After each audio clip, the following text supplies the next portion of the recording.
Hello everyone, welcome to today's video, and in today's video we will be going over a competition style math problem involving fractions and exponents. These problems were taken from the Oplet Math Counts database. Number 7. Evaluate open parentheses 2/3 plus 1/2 close parentheses to the negative third power. Express your answer as a common fraction. As always, I'll be giving 5 seconds to anyone who would like to pause the video and solve it for themselves before the solution.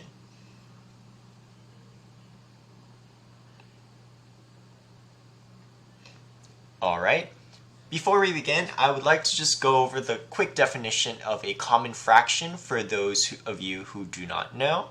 So a common fraction involves something which is called both proper fractions and improper fractions. So proper fractions are fractions under 1, like say for example 3/4, and improper fractions are those that are greater than 1, like 7/4. So both of these are common fractions.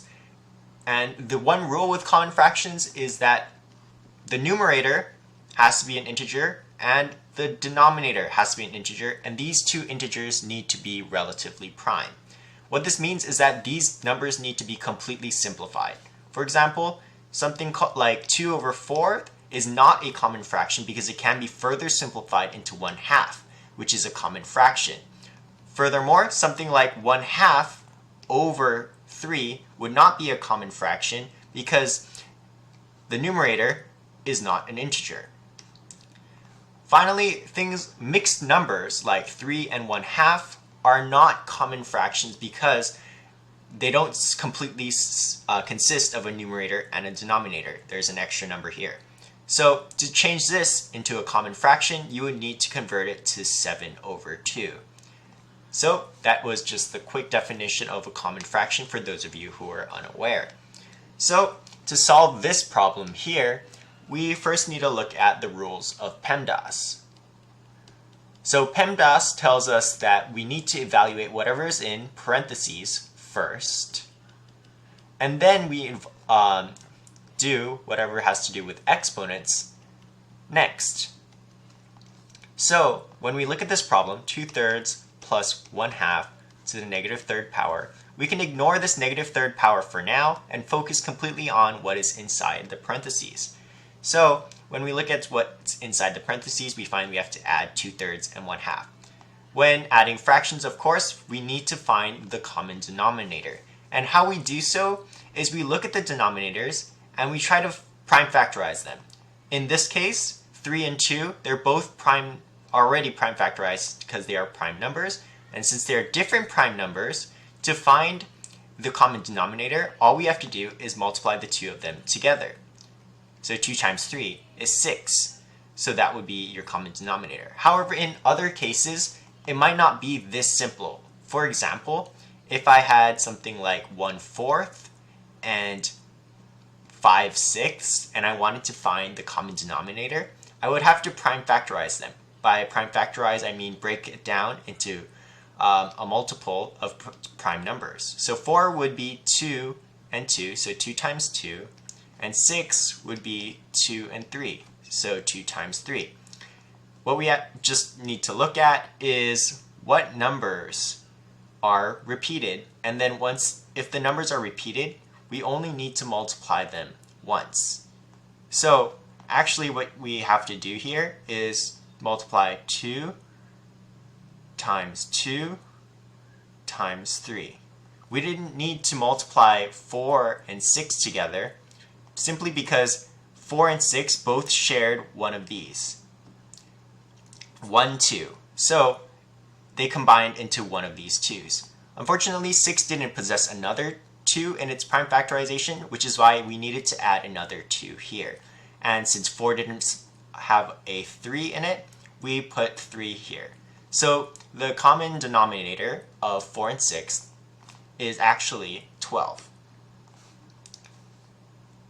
So going back to this problem, we found that the common denominator is 2 times 3 is 6.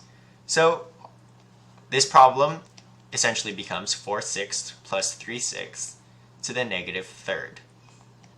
Now, if we erase this very quickly, We can simplify this down by adding them now since we have fractions with the same denominator. And so we end up with 7/6 to the negative third power. So the quick thing to note about negative exponents is to don't panic, and it's actually just saying to find the reciprocal of whatever's inside the parentheses. So 7/6 to the negative third power is actually 6/7 to the third power. Notice how I found the reciprocal of whatever was inside the parentheses and got rid of the negative. If you wanted to try another example, something like 1/2 to the negative second power would be the same as 2 to the second power, or 4. I found the reciprocal of 1/2 and then got rid of the negative. Now, while we're looking at 6/7 to the third power, a common mistake a lot of people do is they apply this cube to the 6, but they don't apply this cube to the 7. The reason there is a parentheses is to show you that you need to apply this cubed to both the 6 and the 7. If you don't, your answer will be completely different from what the real answer is. So we need to apply this cube to both the 6 and the 7. And if we multiply it out, we end up with 216 over 343. So this would be our answer. For those of you who might want to check if this is further simplifiable, you could, but if we look at these numbers here, we know that 6 and 7 can't possibly share common factors because 7 is a prime number and 6 is not a multiple of 7. So since we're multiplying 6, 6, and 6, and 7, 7, and 7 to get this number, we know that 216 and 343 can't possibly share a common factor. So we can just rest easy in knowing that 216 over 343 is a common fraction. All right, this was the problem that we went over for fractions and exponents. Thank you so much for watching.